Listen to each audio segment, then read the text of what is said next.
करून पिलांची विक्री करून 4 पैसे मिळू शकतो.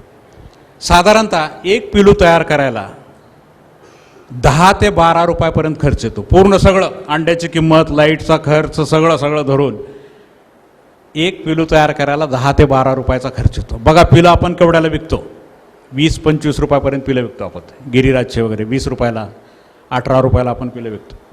आणि म्हणून पिलापासून देखील आपल्याला चांगल्या प्रकारचं उत्पन्न घेता येतं. म्हणजे त्याचा देखील विचार भविष्यात आपण करायला हरकत नाही की अशा पद्धतीचा व्यवसाय. फक्त याच्यामध्ये मुवमेंट्स कमी ठेवायचे लोकांची.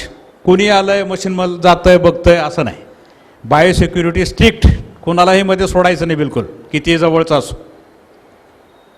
काळजी पूर्ण घ्यायची, कोणालाही त्याच्यामध्ये एंट्री देता कामा नये, हे त्याची दक्षता घ्यायची. तरच सक्सेस चांगला मिळतो त्याच्यामध्ये. आणि मशीन खूप सुंदर असतात, ऑटोमॅटिकली चालतात. आपल्याला काही विशेष त्याच्यामध्ये करावं लागत नाही. तुम्हाला काळजी फक्त फार्मवर घ्यावं लागतं.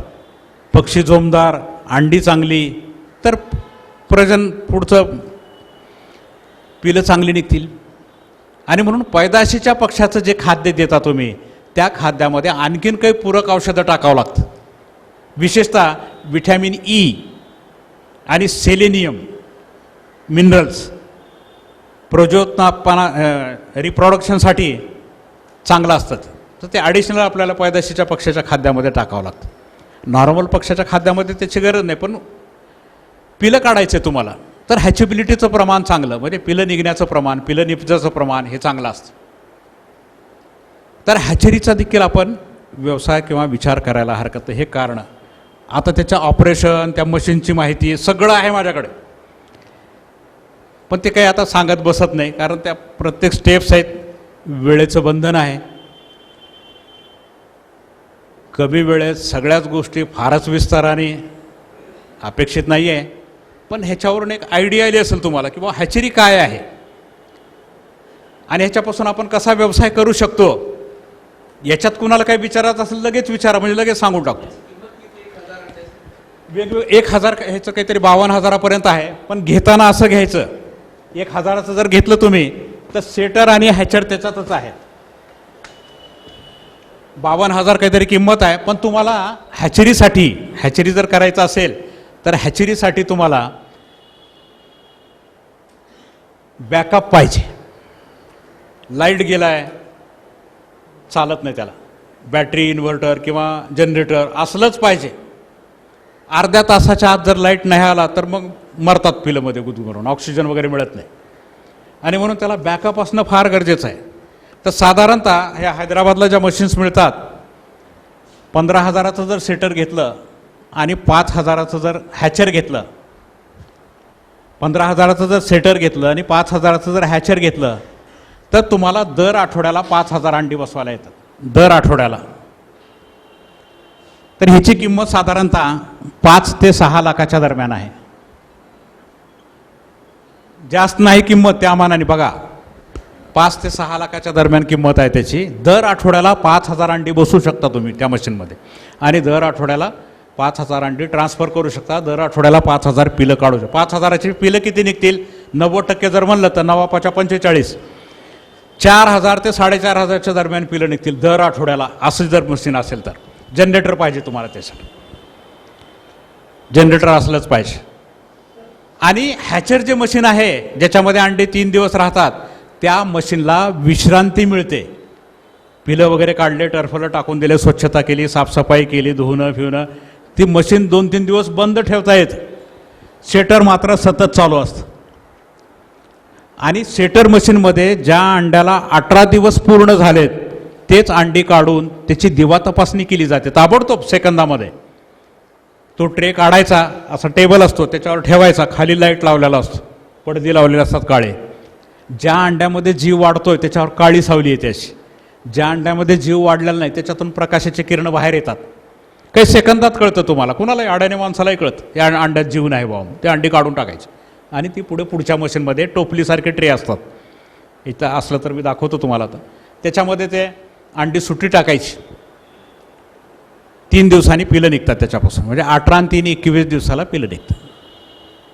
म्हणजे हॅचरला विश्रांती मिळते. हॅचरमध्ये टर्निंगची गरज नसते. आणि मशीन सगळं आपोआप करेक्शन करतं ते ह्युमिडिटी टेम्प. त्याचे इंडिकेटर दिवे असतात, थर्मामीटर असतात, त्याचं रिडिंग घ्यायचं, रेकॉर्डिंग करायचं. त्याचं वर्किंग सगळं सांगत नाही मी आता वेळेअभावी. पण अशा पद्धतीनं आपल्याला हॅचरी देखील करता येतं कमी प्रमाणामध्ये. त्याच्यासाठी आपले पक्षी मात्र स्वतःचे असले पाहिजे, अंडी स्वतःचे असले पाहिजे स्वतःच्या पक्षाची, तरच ते हॅचरी चालते. बोला काय. हे हैदराबादला वगैरे चांगले मिळतात, दिल्लीला आहे, पण हैदराबादला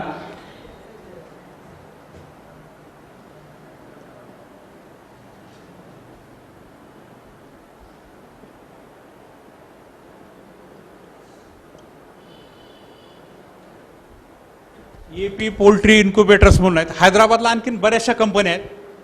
कसं असतं, आम्ही व्याख्यानामध्ये एखाद्या कंपनीचं नाव देणं वगैरे ते प्रसिद्धी केल्यासारखं होतं, तर त्याच्यापासून आम्ही आलोपच राहतो. औषधाचं नाव सांगताना त्या कंपनीचं नाव सांगत नाही आम्ही, मध्ये औषध काय हे आम्ही सांगतो. मग काय होतं, त्याला व्यावसायिक स्वरूप येतं. मी आता AP पोल्ट्री इन्क्युबेटर म्हणलं की त्याची प्रसिद्धी केल्यासारखं होतं. म्हणून तसं बोलायचं नसतं. व्याख्यानामध्ये अगदी सरळ हसत खेळत झालं पाहिजे, कोणाची पार्सलिटी नको. आम्ही डॉक्टर आहे, आमचं काम काय की आपलं ज्ञान द्यायचं, तो जवळचा तो लांबचा आम्हाला काही नसतं तसं. म्हणून मी ते नाव उपयोग देत नाही. हे आणि इंटरनेटवर तुम्हाला कळतं, पोल्ट्री इक्विपमेंट्स इन्क्युबेटर म्हणलं अनेक प्रकारचे नाव आहेत. किमती फार सोपं झालं आहे. तुम्ही एखादा मेल पाठवला त्याला लगेच उत्तर येतं आहे 2 मिनिटाला. लगेच तुम्हाला ते माहिती येते. आणि तुमच्यापैकी बहुतेक असं कमी शिकलेलं कोणी नाही, हे सुदैवाची बाब आहे. त्याच्यामुळं तुम्हाला जास्त सांगायची गरज नाही तशी. कशी माहिती मिळवायची हे तुम्हाला लोकांना सांगायची तशी काही गरज नाही. हां बोला बोला बोला बोला बसून बोला. कडकनाथचं मी सकाळी सांगितलं, त्याच्यापेक्षा माझ्याकडे दुसरी माहिती नाही. कडकनाथची मी सकाळी सांगितली, त्याच्यात काय पाहिजे तुम्हाला मला सांगा.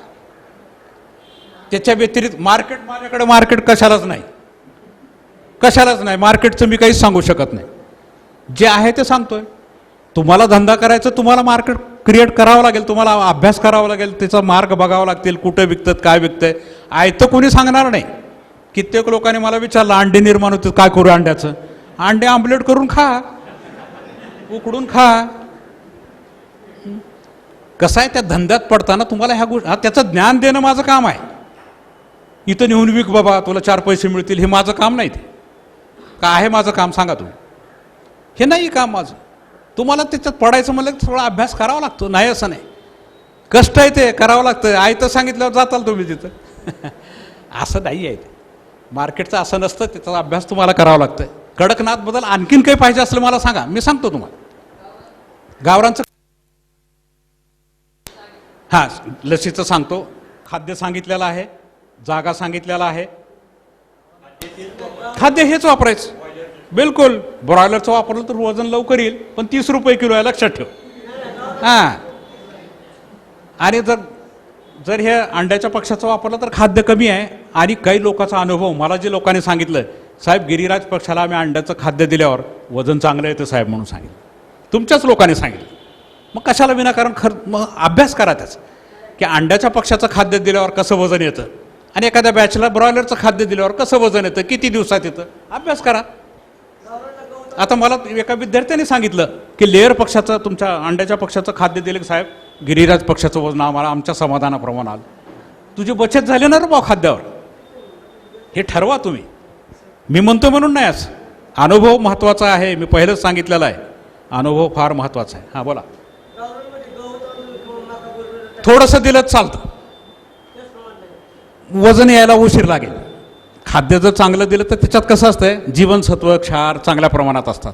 नुसतं मका भरडून ज्वारी भरडून दिलं तर वाढतात पक्षी, नाही असं नाही, पण कालावधी जास्त लागेल पुढे.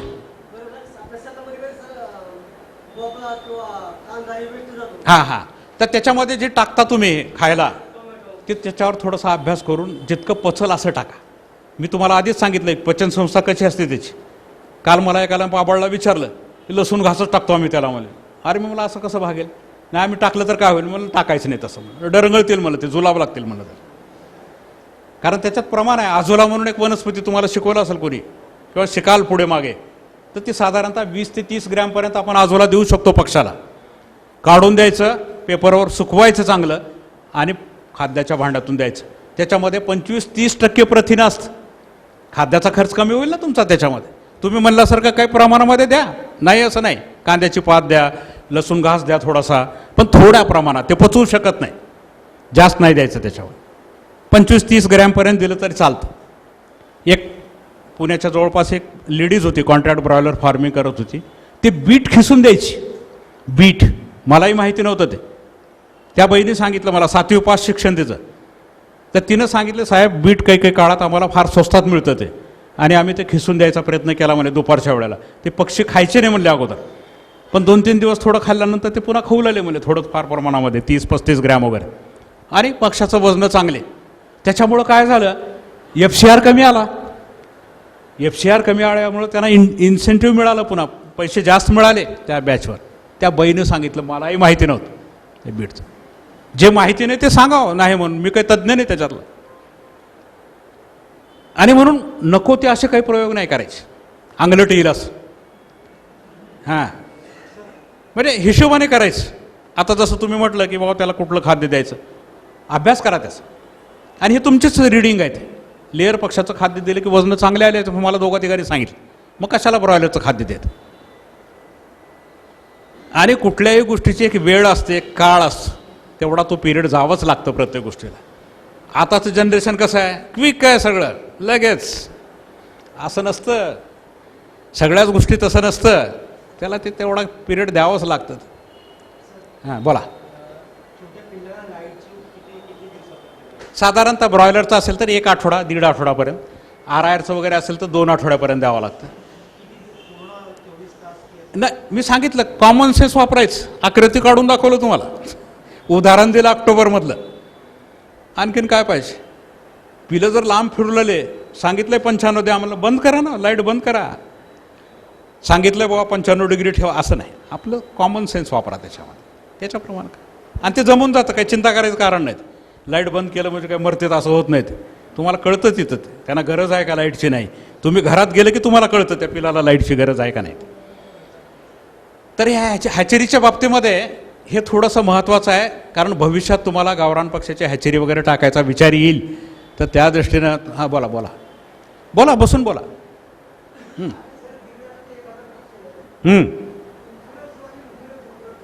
इन्शुरन्स जनरली उतरायचं नाही असं माझंही मत आहे, कारण कालावधी कमी आहे. कशाला रिस्क, कशाला प्रीमियम भरताय. हां, शेळ्याचं असेल, शेळ्याचं पहिलं, शेळ्या आणल्या पहिलं. हां, अंड्याचं फार हाऊस असले तर उतरा. कोण उतरतात, कंपनीला लेखी पत्र द्यायचं, लेखी पत्र द्यायचं, लेखी उत्तर घ्यायचं. कसं उतरत नाही. आणि व्हाईट लेगॉनचा पक्षी अंड्याचा 20 आठवड्यापर्यंत सगळे ऑपरेशन आपण करतो. पिंजऱ्यात एकदा टाकलं, पक्षी मरत नाही. कशाला पैसे घालता इन्शुरन्समध्ये. पोल्ट्रीमध्ये तुम्ही ऑब्झर्व करा किती लोक इन्शुरन्स उतरतात, त्याचं डाटा बघा तुम्ही, आणि मग निर्णय घ्या. तुम्ही फारच उतरायचं असलं उतरू शकता. उतरतात, घेतात, नाही असं नाही, नाही म्हणत नाहीत. फार कमी पोल्ट्रीमध्ये इन्शुरन्स उतरणारे, फार कमी. शेळ्यामध्ये उतरावंच लागतं. शेळ्या आणल्या की आधी विमा उतरलाच पाहिजे, तर तुमचं नुकसान टळतं. माझं सांगणं आहे, माझं वैयक्तिक काही मत आहे, ते तुम्ही ते ठरवा. हां बोला.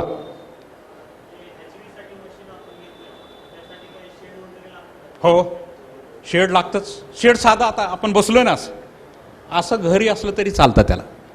आणि जी मशीन जिथं ठेवणार आहे त्याच्या मागच्या बाजूला खिडक्या असावा. खिडक्या म्हणजे ऑक्सिजन घेतं आहे ते मशीनमध्ये, त्याच्यासाठी खिडक्या वगैरे असणं गरजेचं आहे. साधं शेड असलं तरी चालतं त्याला, ओल येणार नाही, हे येणार नाही, चालतं. पक्षी मात्र पक्षाचं शेडमध्ये असले पाहिजे. मशीनला काही नाही तसं. फक्त एक आहे, त्या एरियामध्ये कुणाला फिरू द्यायचं नाही. जिथं मशीन ठेवलं तिथं बाहेरचा माणूस मध्ये येतोय, बघतोय, अजिबात नाही. बिलकुल स्ट्रिक्ट, कडक. तुम्ही देखील तिथले चप्पल, ॲप्रॉन, मास्क, डोक्याला सगळं व्यवस्थित, स्लीपर वेगळे सगळं, कारण लहान जीव आहे ते.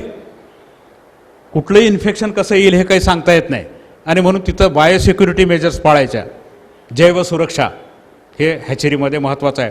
प्रायव्हेट हॅचरीमध्ये कुणालाही मध्ये येऊ देत नाहीत. एका लांब अंतरावरून तुमची गाडी बी येणार असेल तर त्या डिसइन्फेक्टंट पाण्यामधून जाती. आणि तिथं गेल्यावर तुमच्या अंगावर फवारा वगैरे मारून तिथले कपडे वापरावं लागतं. काही ठिकाणी हॅचरीमध्ये आपल्याला आंघोळ करावं लागतं. त्यांचे कपडे ॲप्रॉन स्लीपर सगळं घालून मग परवानगी. जर डॉक्टर काही तज्ज्ञ माणूस कोणी असला तर त्याला परवानगी असते. जनरल कोणालाही परवानगी देत नाही त्याच्यामध्ये. हां, काय अल्टरनेटिव्ह नाही. शेड पाहिजेच, त्याच्याशिवाय कसं होणार, परफॉर्मन्स कसा मिळणार. 100 करायचं असलं साध्या जागेमध्ये करा, पण जर शेड कसं आहे क्रॉस व्हेंटिलेशन असेल तर परफॉर्मन्स मिळेल. नाहीतर मग वजन येणार नाही, तसे वाढतील ना पक्षी, जगतील ना पक्षी. आता तुझ्याकडं साधी रूम आहे, समोरच जाळी आहे, पक्षी जगतील कसं तरी. पण जर दोन्ही बाजूला जाळी असेल तर परफॉर्मन्स चांगला मिळेल. हे आम्ही स्टँडर्ड प्रमाणे सांगितलं, त्याच्यात काही काटकसर केली आपण तर तशा पद्धतीनं परफॉर्मन्स मिळेल त्याचं. हां, सांगितलं ना पूर्व पश्चिम असावे म्हणून. हां, पूर्व पश्चिम असावी. एखादं शेड असलं तर कसंही बांधलं चालतं. काही लोक त्याच्यामध्ये काय म्हणतात असंच असायला पाहिजे, असं काही नाही. तुमचा प्लॉटच तसा नाही आणि एकच शेड बांधायचं, कसंही बांधलं तरी चालतं, असं काही नाही. आणि तुमच्यापैकी बऱ्याचशा लोकांकडे त्याचा अभ्यास आहे. आता मला एकाने केजचं वगैरे दाखवलं, अगदी चीपली बनवतात ते केजेस वगैरे. तर तशा प्रकारचा देखील काही लोकांचा अभ्यास आहे. आणि जे माहिती काढतं ना ते बरोबर काढतं. ज्याला धंदा करायचा आहे काहीतरी ते बरोबर माहिती काढतं, ते त्या पद्धतीचं तसा अप्रोच असतो त्याचा. आणि ज्याला काही करायचं नाही मग काहीतरी फाटे फोडायचं, ह्याने जसं म्हणल्यासारखं. गावरान पक्षी कसंही ठेवलं चालतं का म्हणा. अरे मी डॉक्टर म्हणून कसं सांगेन तुला, मी डॉक्टर म्हणून चांगलीच गोष्ट सांगणार. हां, ठेव तू खुराड्या ठेव असं म्हणन का मी. मला बोलताना मला काही तारतम्य ठेवावं लागेल ना, मला शास्त्रीय आधार घ्यावा लागेल त्याच्यावर. नाही तर डॉक्टरनी चालतंय खुराड्या ठेवलं काय, आजूबाजूला जनावर असलं काय असलं चालतंय म्हणलं झालं, मग ते ऑथेंटिक होतं. हां हां, चालतं ना, चालतं म्हणून तर तुम्हाला सांगितलं की मका भरडून घातलं तरी चालतं, ब्रॉयलरला चालत नाही. शेडच्या बाबतीत देखील आपल्या पक्षाला चालतं. समजा 100 कोंबड्या आहेत, तुमच्याकडं परस आहे, 2-3 तास बाहेर सोडू शकता तुम्ही गावरान कोंबड्या. तेच ब्रॉयलर असेल तर चालणार नाही. सांगतो ना मी तुम्हाला ते, कारण त्याच्यात स्टडी पण आहे. मी ते हा पक्षी कसा चांगला आहे मी सकाळीच ते गुणधर्म सांगितले तुम्हाला, जर तुम्ही नीट ऐकलं असेल तर. मका भरडून घातलं चालतंय, लसीमध्ये थोडं मागं पुढे झालं तरी चालतंय. हे तुम्हाला सकाळी दणकट आहे, रोगप्रतिकारशक्ती चांगली आहे त्याच्यामध्ये, हे तुम्हाला सकाळी सांगितलेलं आहे त्या पक्षाने. असं कसं नाही, मी विचारण्याबद्दल तुमचा प्रश्न काही विचारण्याबद्दल माझं काहीही ऑब्जेक्शन नाही, काहीही नाही. मला त्याचं काही वाटतही नाही. चांगली गोष्ट आहे ना, प्रश्न विचारणं चांगलं आहे, त्याच्याबद्दल काही नाही. पण त्याला जाणीव बी करून दिली पाहिजे. काही लोकांचं कसं असतंय, मुद्दाम काहीतरी विचारलं पाहिजे ना, नाही विचारलं तर मग काय क्लासमध्ये काय आपली कॉलर कशी ताट, विचारलं तर पाहिजे. असे लोक आम्हाला सगळ्याचा अनुभव आहे. हे प्रशिक्षणच घेतो आम्ही. ते माणसाला बघितलं की लक्षात येतं आम्हाला याला काय काय पाहिजे नेमकं आहे. असं नाही, आणि त्याचं आम्ही कधी हे करूनही घेत नाही की बाबा याने विचारलं का विचारलं, असं काय नाही. मी सकाळीच सांगितलंय, काही विचारा, कुठलाही प्रश्न विचारा, कसंही असो म्हणलं. त्याच्या मी आधीच सांगितलेलं आहे. त्याच्यामुळं काय, मला येत असलं सांगेन, नसलं तर नाही म्हणून सांगेन, असं काही नाही. त्याच्यामुळं काय होतं, विषय वाढत जातो विनाकारण, नको त्या गोष्टी त्याच आणि कमी वेळात जास्त कव्हर करायचं आपल्याला. तर हे हॅचरीच्या बाबतीत आणखीन कुणाला काही विचारायचं असलं बोलायला बिलकुल बोला, हॅचरीच्या बाबतीत. त्याच्यानंतर रोगावर आपण थोडंसं बोलणार आहे. हॅचरीच्या बाबतीत कुणाला काही विचारायचं असलं विचारा. कुणी प्रश्न विचारू नये वगैरे असं मी त्याच्यातला नाहीच आहे, माझं नेचरच नाही तसं. तर रोगांच्या बाबतीमध्ये कोंबड्यामध्ये होणारे रोग, तर कोंबड्यामध्ये आपण ज्याला घाबरतो तर त्या रोगाच्या बाबतीमध्येच बऱ्याचशा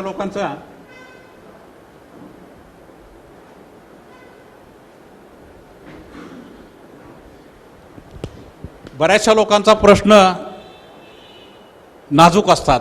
रोग आला की सगळेच्या सगळे पक्षी मरतात, आर्थिक नुकसान होतं, घाबरतात. तुम्ही जर पोल्ट्री व्यवसाय करायला निघालं तर तुमच्याच गावातले काही लोक असतात, काय येडा आहे माणूस, याला कळत नाही, बेकार धंदा असतं, रोग आला की सगळे पक्षी मरतात, असं तुमच्या इथेच म्हणणारे लोक असतात. थोडं काही करायला लागलं की त्याचे पाय ओढायचं कसं, स्वतः तर काही करायचं नाही, पण त्याचे पाय कसे ओढायचे हे आपल्याकडे जास्त आहे. कोंबड्यातच नाही, कुठल्याही क्षेत्रामध्ये घेऊन. पण असं नसतं, असा रोग आला असता, पक्षी मेले असते तर लोकांनी लाख लाख 2-2 लाख पक्षी पाळले नसते. आहे रोग तो राणीखेत नावाचा रोग आहे, ज्याच्यावर मी बोलणार आहे. प्रशिक्षणामध्ये तो रोग माहितीच असला पाहिजे आपल्याला. माहिती नसलं तर ते योग्य नाही. रोगाचे अनेक प्रकार आहेत. विषाणूपासून होणारे रोग, जीवाणूपासून होणारे रोग. विषाणू म्हणजे व्हायरस, जीवाणू म्हणजे बॅक्टेरिया, फंगस, बुरशीपासून होणारे रोग. परोपजीवी प्राणी, पॅरासाइट्स, त्याच्यामध्ये अंगावर असणारे परोपजीवी प्राणी, उवा, पिसवा, गोचीड. अंतर्गत परोपजीवी प्राणी, त्याच्यामध्ये 2 भाग आहेत. रक्तीहगवन, त्याला माहिती आहे रक्तीहगवन. जंत, गोल जंत, चपटे जंत, हे अंतर्गत शरीरामध्ये असणारे पॅरासाइट्स. म्हणजे रोग काय काय असतात. त्याच्यानंतर कमतरतेमुळे होणारे विकार. शरीराला काही गोष्टी कमी पडल्या की पक्षी काही लक्षणं दाखवतात.